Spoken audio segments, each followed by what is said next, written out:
Today we are talking to Andy from Toronto, Canada. Andy has his own private practice. Let's go see what Andy has to say.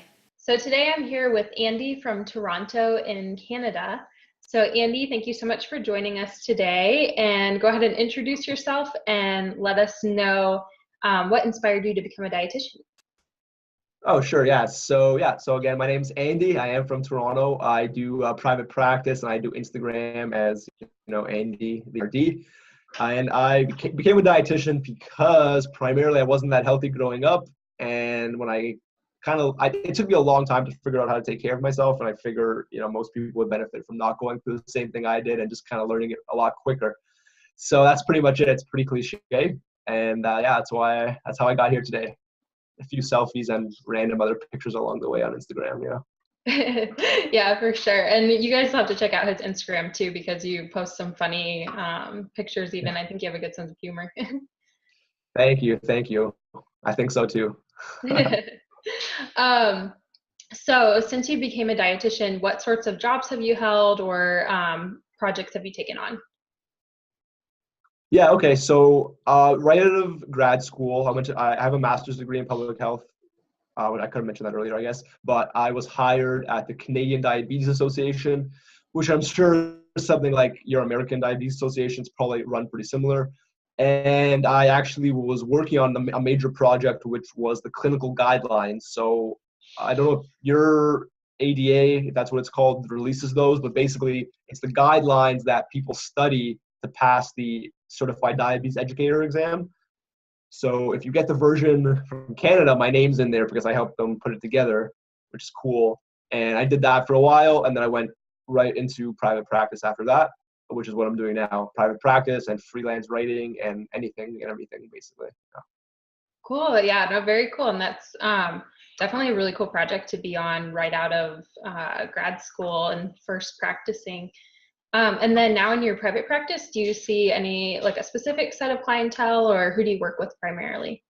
Yeah, I mainly do weight management because I'm not a clinician. I'm not like a clinical specialist, so it's beyond my scope. I don't take high risk or complicated cases. So people generally see me for weight management, general healthy eating, veganism, vegetarianism, maybe on the simpler spectrum, a little bit of digestive health stuff. But if it gets too complicated, I might refer them to somebody else. So I don't take things outside of my scope, which is sometimes I tell people I'm kind of like a family doctor of like dietitians. So if you have a modest problem, I can help you. But if it's more complicated, I'd probably send you to somebody else.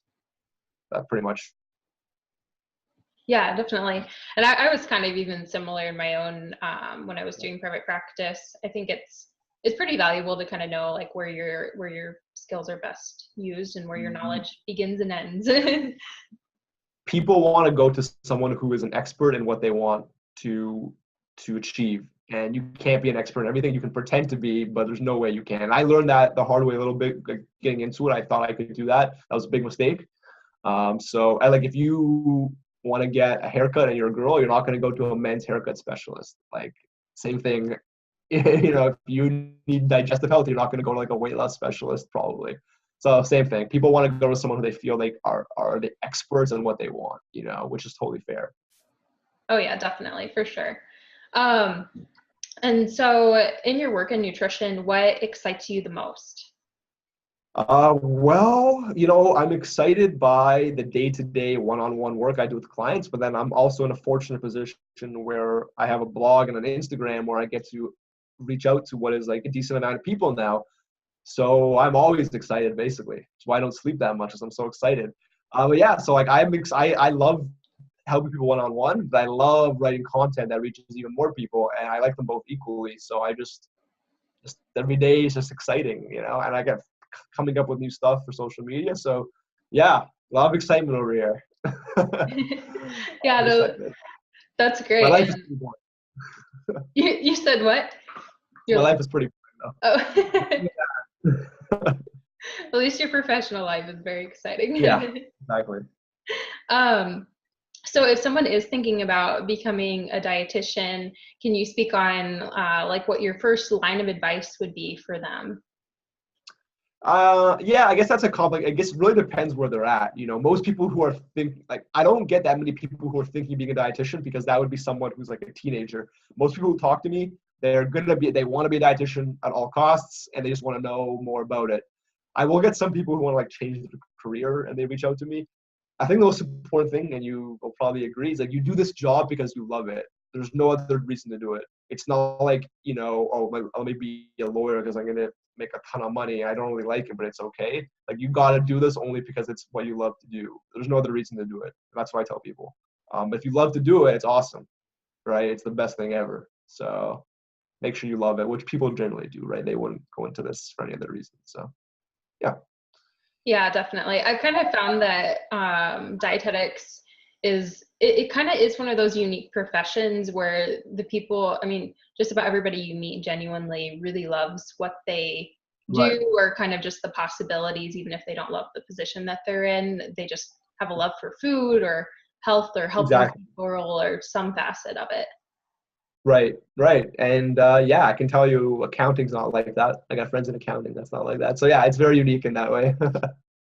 Yeah, definitely. Cool. Well, if we want to connect with you more, where can we find you, and tell us about anything else you have going on? Yeah, so I'm on Instagram.